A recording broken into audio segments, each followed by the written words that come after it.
Before we get started with today's video, I want to tell you guys about an awesome company that is helping out with one of the biggest issues that faces all rideshare drivers as well as gig economy workers in general. And what is that issue? It's the issue that if you're not working, you're not getting paid. And no company has taken care of that yet so far until now. Cover. You can check them out in the video description below. There's a link there. If you're sick, if you're injured, or if you're in an accident, your car's in the shop, any of those things, Cover has you covered up to 80% of your income, and they pay out the same day. So for a free 30-day trial with Cover, click on the link in the video description below. All right, let's get on with today's video. Hey everybody, welcome back to the Rideshare Hub. I'm Jacob Letman. Good to have you back here. We got a great video in store for you today. All right, you guys. Hey, so what I want to speak with you about today are the reasons that I am potentially quitting Lyft. So I have other videos out there that talk about how I didn't sign up with Uber, and the reason for that, short synopsis, is because I had an issue with the sign-up process and getting them to verify my driving history, which is clean. Feel rested, safe and secure and assured that I'm a qualified driver. It was totally on Uber's side. They were the faulty party. Lyft passed me, cleared me for takeoff to drive rideshare, and that is why I've been driving with Lyft. However, since I signed up over 3 years ago, there have been some major changes in the platform all across the board, and I'm going to cover those things with you today, which have really, kind of been some sour grapes for me with my experience. When I first started driving for Lyft, I was always, there were a lot of passengers asked this question, right? I'm sure you've had it.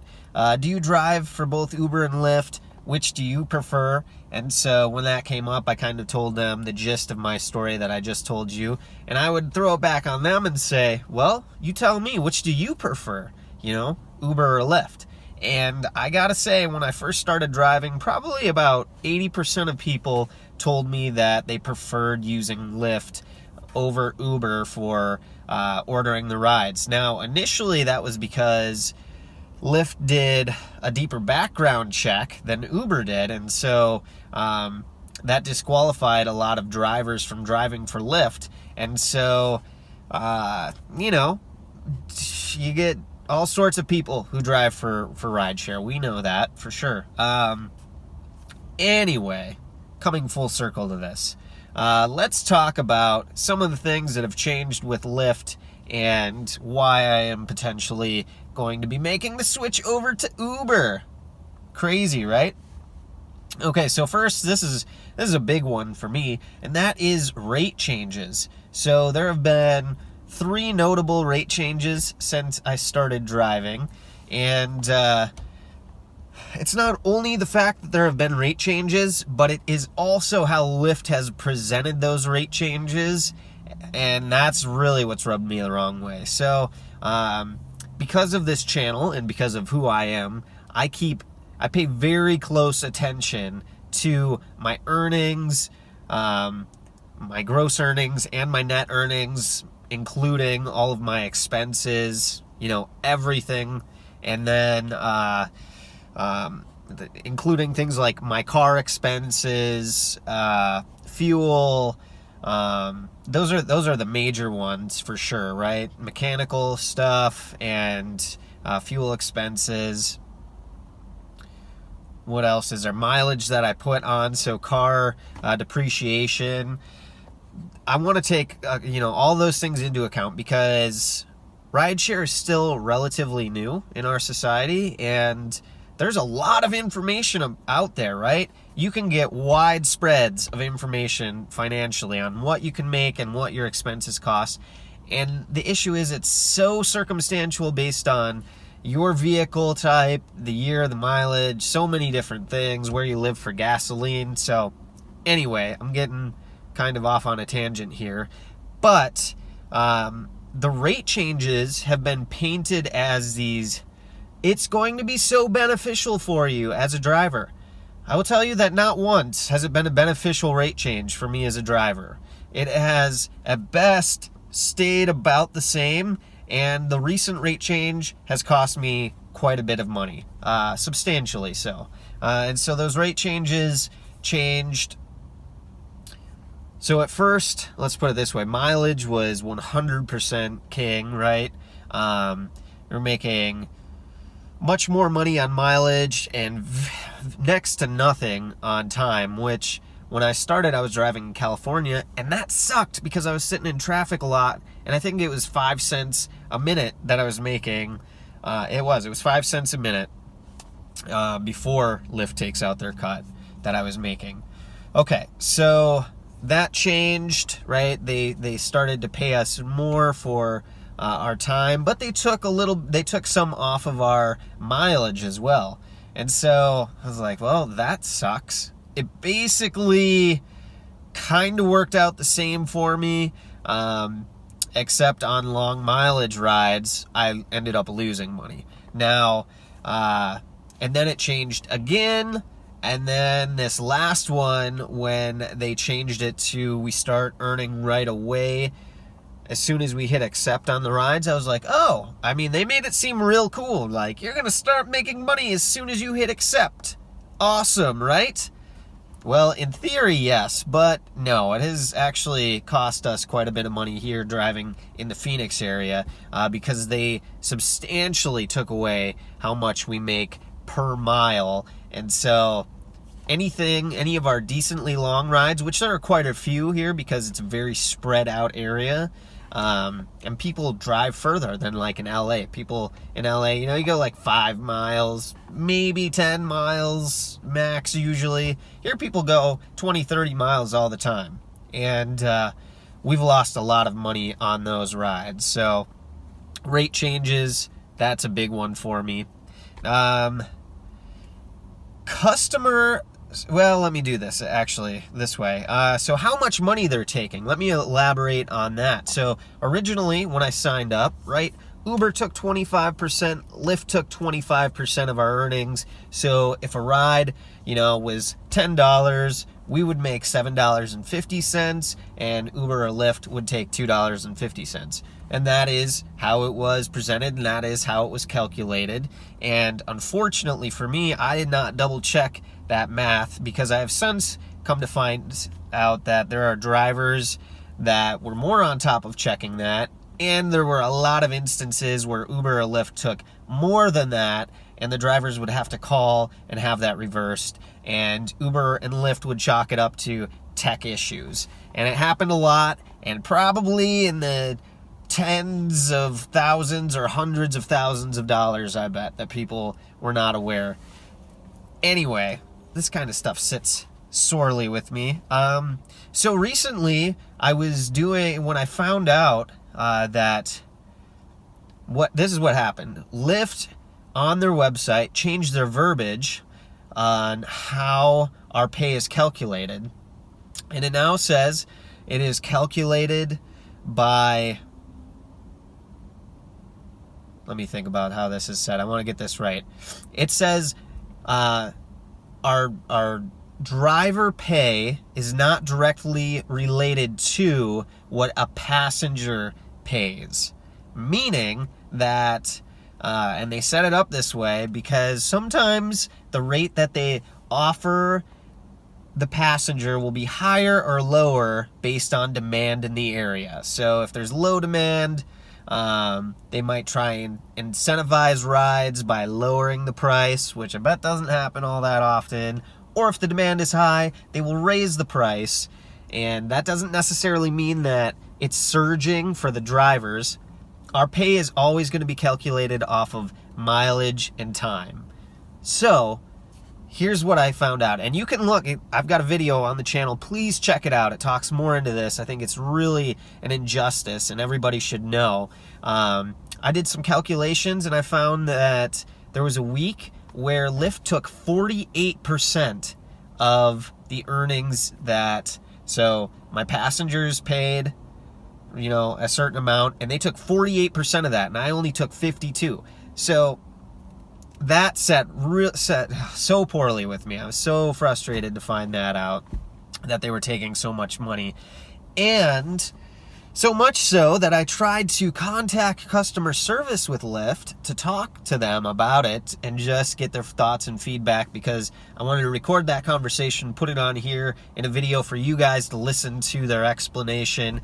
But you know what? I have been trying for 3 weeks now, and I cannot get them to call me about it. So it used to be that Lyft had a customer service number that you could call. You could speak with a customer service representative to help you. That was an option. They obviously prefer email because there's so many drivers out there. But Uber didn't have that. Uber just was email correspondence only ever since I tried to sign up with them 3 years ago. But recently I found out that Lyft customer service number is now got the axe. It's gone. You can't call them anymore. There's no way to. You can call an emergency number if you're in an accident. That's the only way to get a hold of them that I've found. So on that note, they're ignoring my emails. I've sent them a plethora of emails asking them to kindly give me a call so I can discuss my earnings report with them. Nothing doing. I also found, so in New York was the first city to set a guaranteed hourly wage for their drivers. And I've done hours of research on that topic, and it is still quite unclear to me where that actually sits. It went into law, so technically they have to uphold that, but I'm a little unclear on where that's actually at. So if you're a driver in New York and you're watching this, please jump down in the comments section below. Let us know where that all stands. We hope you're making your money. I'm a little confused. I know, and actually this brings me to my next point. Lyft was aggressively fighting that, as was Uber.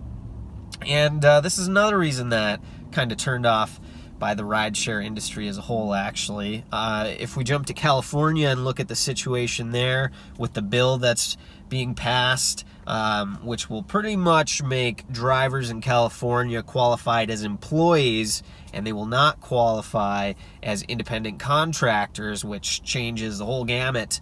The whole kit and caboodle's getting mixed up in California. Stay tuned there, because it's getting weird, and it could have a lot of big implications for rideshare in general. But the whole time that this bill was going through the process of, Uber and Lyft have spent tens of millions of dollars aggressively fighting it. And in my mind, and here is how I know that they know they're full of shit, is that they came back, right? Uber and Lyft came back, I forget which one, before this bill was passed, and said, okay, wait, hold on. White flag, we'll wave the white flag here. We don't want to qualify these drivers as employees for X, Y, and Z, which I agree with. But they pay us like crap. That's the real issue. That's why the striking happened. That's why any of this is what it is. And so they were like, hey, so what we'll do is we will guarantee to pay our drivers at least $21 an hour in California. Which, you know what? Drivers would have been sweet. We would have been like, yeah, what's up? We're good with that. But it was too late. The ball was already rolling on the bill. But to me, that just proves the fact that they know they're not treating their drivers right. And look, they're a corporation, and they're trying to pay us kind of the least amount that they need to. It's like towing the line between how can we make this look like a good job and incentivize people to come drive, because a lot of people need extra money, right? It's hard to have just one income anymore, truthfully. So we can incentivize people. We'll give them just enough to make it look good. Anyway, there's a lot of things that have turned me off. So the final thing, I know this is long and winded. Thanks for sticking with me. But the final thing is, when I initially signed up, there was a really good bonus structure with Lyft. Each week, there was a power driving bonus, a tiered power driving bonus, where, you know, if you gave 20 rides, you make this much more, 50 rides, blah, blah, blah. 80, 115. It was tiered, and the top level was pretty much unattainable. But the point is, it was pretty easy to hit the lower levels if you even drove part-time. And so that was extra incentive to be driving to make extra money. And they played around with some other fun ones, like guaranteed hourly if you gave 2 rides in an hour. If you didn't, if you didn't make, well, one example, like in busy Saturday nights, you could drive from the hour of 6 to 7, and it would be a guaranteed rate of $40. So if you gave 2 rides and it only added up to $12, they covered the other $28. So you made $40 in that hour. And that lasted for a while, and I thought that was really cool. And then they got rid of that. And now it's faded to where I have barely had any bonus offers in the last year. Maybe 10 weeks out of last year I've had bonus offers. And I emailed them about it, and they were like, oh, well, yeah, it's not a guaranteed thing. And then I started getting more. I got like 4 or 5 after I emailed them. Ridiculous. Anyway, I'm kind of turned off by a lot of things with Lyft. They seem to be all over the board. They're changing things, and I don't think they're really taking driver considerations into account, even though they really want to put themselves out there as like a good experience for drivers and passengers. All right, you guys, that's what I have to say on this topic. That's why I might be quitting Lyft and moving over to Uber. If you guys have any insight or thoughts on this, which I'm sure you do, please jump down into the comments section below, and we'd love to hear from you guys. All right, that's what I got for you. I'm Jacob Letman. This is the Rideshare Hub. Make sure to subscribe to our channel. We'll see you next time. Until then, drive safe, everybody.